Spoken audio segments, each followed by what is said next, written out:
Have you ever met someone so charismatic, so captivating, that you felt an instant connection, almost like you've known them forever? What if that feeling wasn't a genuine connection, but a carefully crafted illusion? What if that charm was a weapon, designed to lure you into a world of control and deceit? We tend to think of manipulators as shadowy figures, but the most effective ones are often magnetic individuals who draw people into their orbit. They have a dark side to their charisma that can be used to manipulate, exploit, and control.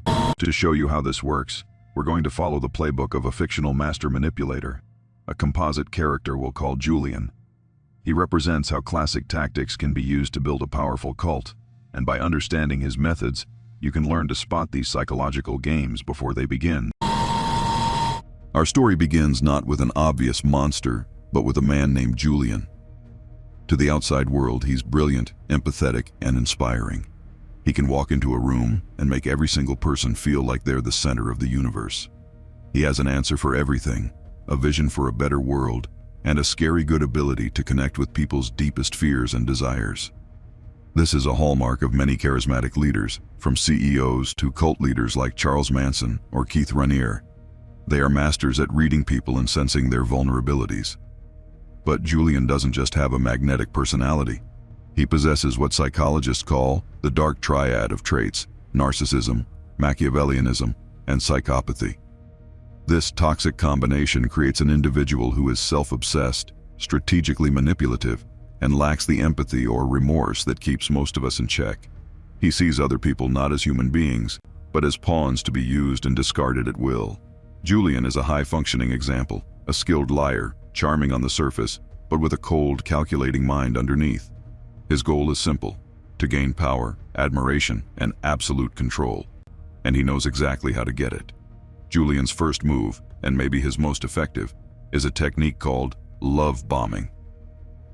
The term was coined in the 1970s by members of the Unification Church and is a go-to strategy for manipulators. It's an overwhelming shower of affection, attention, and praise, designed to create a powerful, almost instant emotional bond. Imagine meeting Julian. He listens to you with intense focus.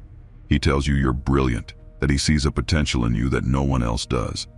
He floods you with compliments, gifts, and promises of a community where you'll finally belong. For anyone feeling lonely, misunderstood, or searching for purpose, this is incredibly seductive. Psychologically, love bombing exploits our basic human need for connection and validation. It can trigger a rush of hormones like oxytocin, clouding your critical judgment and making you feel dependent on the manipulator for your sense of self-worth. You think you found a soulmate or a savior. In reality, you've just been caught in the first thread of a very carefully woven web. This phase isn't about love, it's about creating dependency. Once a follower is hooked by the love bombing, Julian moves to his next phase: isolation. A manipulator's power is threatened by outside perspectives. Friends, family, anyone who can see the red flags might challenge the manipulator's story. So, he has to systematically cut them off. Julian does this subtly at first. He'll say things like, "Your family just doesn't understand you the way I do," or "Your friends are holding you back from your true potential." He plants seeds of doubt, convincing his followers that their loved ones are negative or even toxic. He creates us versus them mentality, where his group is the only source of truth and safety, and the outside world is a place of danger and misunderstanding. This tactic is devastatingly effective. By cutting off your support systems, you become more and more dependent on the manipulator for your social and emotional needs. You lose the external reference points, those voices that could tell you something is wrong. The manipulator's voice becomes the only one you hear, and their worldview becomes the only one that matters. We're about to get into the most insidious tactic of all, the one that makes people question their own sanity. But first, if you're finding this useful and want to learn more about protecting yourself from psychological manipulation, take a second to subscribe and hit that notification bell. It really helps us create more content like this and spread awareness. With his followers hooked and isolated, Julian unleashes his most powerful weapon: gaslighting. The term famously comes from the 1944 film Gaslight, where a husband manipulates his wife into believing she's going insane. It's a form of psychological abuse where a person is systematically forced to question their own memory, perception, and sanity. Julian is a master of it. If a follower questions his teachings or points out a contradiction, he'll flatly deny ever saying it. He'll say things like, "You're misremembering," "You're being way too sensitive," or "I never said that, you're just making things up." He twists and reframes events to make the victim feel like they are the problem. This creates a state of profound confusion and self-doubt, where the victim starts to think, "Am I going crazy? Am I the one who's wrong?" Gaslighting is at the very core of how many high-control groups function. Questioning the leader is forbidden and is met with psychological punishment, which only deepens the follower's dependency. When your own reality is constantly denied and distorted, you lose trust in your own mind. You become completely reliant on the manipulator to tell you what's real. This erosion of self-trust is the ultimate form of control. To maintain his empire, Julian uses a whole toolbox of other tactics to keep his followers in line. One of his favorites is guilt tripping. If someone tries to set a boundary or says they want to leave, Julian frames it as a betrayal.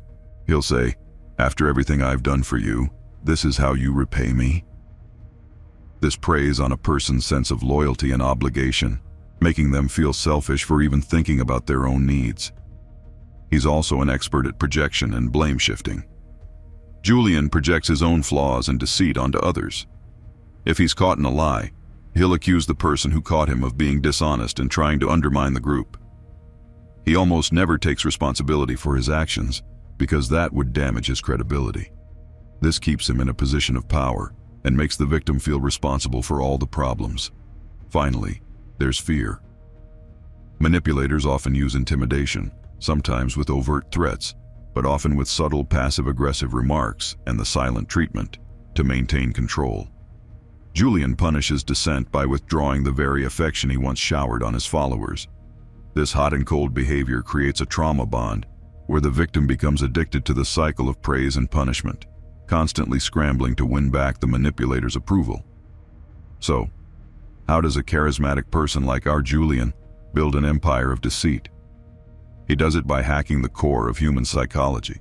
He starts with love bombing, drawing people in with overwhelming affection. Then, he isolates them from their support systems, making himself their entire world. Finally, he uses gaslighting, guilt, and fear to shatter their sense of reality and lock them into a cycle of dependency. The story of Julian is a cautionary tale, but it's also a lesson in empowerment. The tactics used by master manipulators, whether in a cult, a workplace, or a relationship, follow a predictable pattern. Recognizing these patterns is the first and most crucial step to protecting yourself. Knowing the signs of love bombing, understanding how isolation works, and identifying gaslighting as it happens gives you the power to trust your own gut and walk away before the web is fully spun. So, I'll leave you with this question for the comments. Have you ever encountered someone who used these tactics? Sharing your experiences can help others recognize the signs and reinforces the message that no one is alone in this. Thanks for watching. If this video was helpful, please consider sharing it with someone who might need to hear this. Stay aware and stay safe. MindWorks Media, where mystery meets reality.